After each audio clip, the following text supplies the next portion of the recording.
Hi, I'm Giles from getwellfromme.com, and here's my ME story. Apparently I was a very happy baby, always giggling and always liked being with people. But there was just one thing. When I was just over 1 year old, a little while after I'd started eating normal food, suddenly I lost a lot of weight and I was back to the same weight I was when I was 6 months old. And I was always being really sick after I ate anything. I went into hospital, and after a few weeks I eventually recovered, and they never could explain what that was.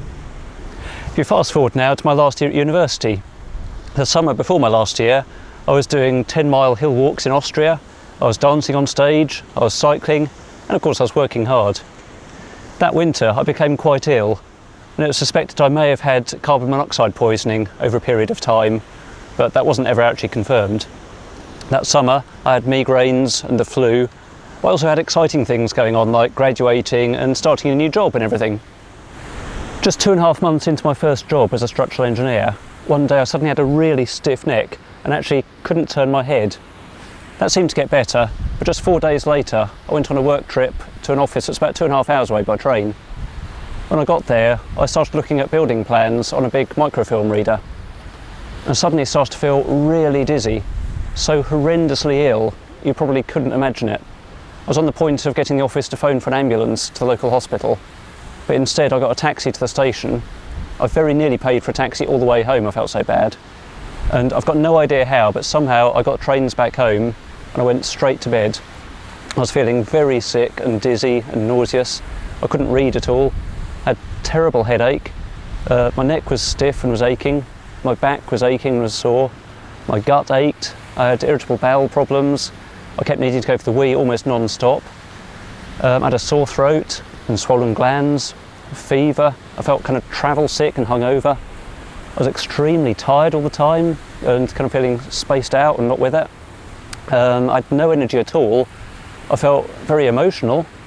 I also had a low blood pressure and grey outs, and my pulse was racing away, and I was ever so sensitive to temperature and noise, and also turned yellow. Just a week later I tried going into work twice, but I was far too ill. Then I basically spent 3 weeks in bed. Then I started to get up and tried to do stuff and tried to go back into work again 4 or 5 hours a day for the next 3 weeks. I tried to get through Christmas and I basically ended up having a relapse. I was back in bed for another 3 or 4 weeks, even worse this time, and basically I just never recovered. The blood tests showed that I'd had CMV, cytomegalo virus. That spring I struggled into work most days, just 2 or 3 hours a day. People were telling me I could just gradually build up until I was full-time and I'd be fine. But the truth is I was so ill that I could only literally think one step at a time. After breakfast, my only goal was to walk to the bus stop. At the bus stop, the only thing I could think about was getting on the bus and trying to survive a 40-minute journey if I could. After that, a 10-minute walk into work. And then after that, 2 or 3 hours of work. After that, the walk back to the bus station, the bus journey home, and then straight to bed every afternoon, and tried to eat some supper, and the next day exactly the same thing. I knew the route from the bus station into work so well that I'd walk directly from one tiny bit of shadow to the next just to stay out of the sun, so I just couldn't bear the heat at all. It was absolutely horrible, unbelievably horrible, and with hindsight it was totally the wrong thing to do. I was actually still really ill, and I believe that pushing myself so hard to do that actually made me worse and more ill for a lot longer.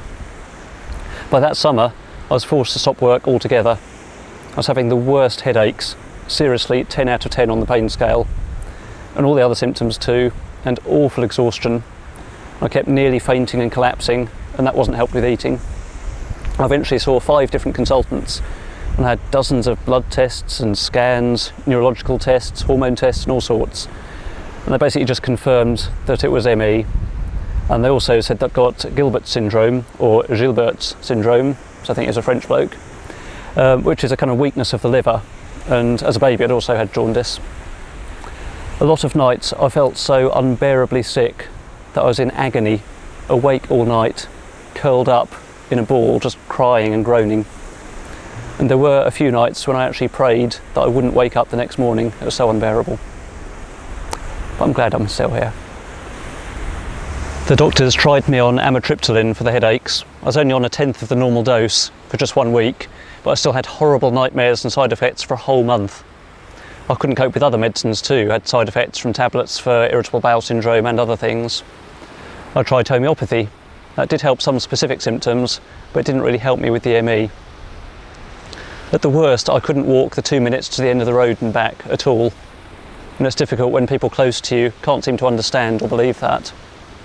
I had some really good physiotherapists at Ipswich Hospital, Annette, Fiona and Louise. They helped me a lot with pacing my activities and rest and relaxation and gentle stretching exercises to keep my muscles moving. And all of that was crucial to me managing the ME throughout all those years and to helping me get through it and actually helping to get better from it as well. Several friends suggest I might have celiac, the best known type of gluten intolerance. So I tried a gluten-free diet, and actually within 3 days I suddenly started to feel a lot better from an eating problem I'd had my whole life. After every meal previously, I'd always used to feel really bloated, my waist grew, I used to feel sick and a sudden adrenaline rush and kind of anxiety attack, and I had to rush to the loo and felt really spaced out after every meal. But after being gluten-free for just 3 days, I actually ate a huge meal and felt fine and thought, wow, this is what it's actually like to eat normal food normally. It's how other people feel. It's what it's supposed to be like to eat food. Throughout my life, I'd always eaten well, but just couldn't put on weight. And actually I lost even more weight with the ME. It's like, because I wasn't getting the benefit of what I ate and never had enough energy. At university, I quite often got through literally 2 or 3 packets of biscuits every day, and I was still underweight. After being gluten-free and also dairy-free for 3 months, all the symptoms actually started clearing, apart from the exhaustion. Then I was made to eat gluten again for 2 weeks for a biopsy, and that actually put me back in bed for a month. And then I got a tummy bug, and then I got the flu, and I was very ill again. And the result came back from the biopsy that I didn't have celiac. The 2 consultant doctors who saw me said that they knew that food intolerances don't exist, but after seeing what a huge difference it made to me, being on gluten and off gluten again, even they admitted that I need to stay off it, and they actually diagnosed gluten intolerance. Unfortunately, I've gone downhill quite a lot after that. Sometime later, I started having treatment from a really good local chiropractor, Dr. Jorgen Wilhelm.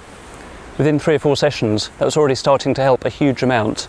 It was like it was easing the pressure, or perhaps releasing toxins, around my neck and spine and base of my brain. And after a while, I pretty much stopped having headaches and a stiff neck and dizziness. And for the first time in years, I could actually read and use the computer again. In the last year or so, I haven't actually seen him. I've been seeing a really lovely reflexologist, which has been helping me too. I've tried various nutritional supplements over the years, and the ones I believe are really helping me, and which I'm still taking, are EPA omega-3 fish oils, magnesium, vitamin D, vitamin C, B vitamins, coenzyme Q10 ubiquinol, acetyl L-carnitine, zinc, aloe vera and coconut oil, and also pure sea salt. As well as gluten-free and dairy-free, I do eat fairly healthy foods. I've cut down on and I've tried to avoid processed foods, additives and sweeteners, also exposure to pesticides and weed killers and those sorts of things, and air fresheners, and all sorts of other chemicals in household cleaning products and toiletries.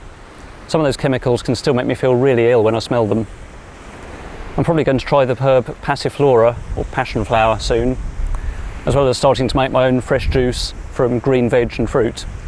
And I'll probably try some more probiotics again, probably kefir. I still don't feel I've been able to have much for life at all yet since I left university. I was virtually housebound for so many years. But the last few years I've been able to do a bit of work part-time, mostly from home, and I've been able to build that up, as well as going out and doing other things as well. But I still need to rest too. And I still can't do any high energy activities or sports, or walk really long distances, or travel very far very easily. And it's also difficult because you just want to be able to get well, but as the old saying goes, life keeps getting in the way. But hopefully I'll keep getting there.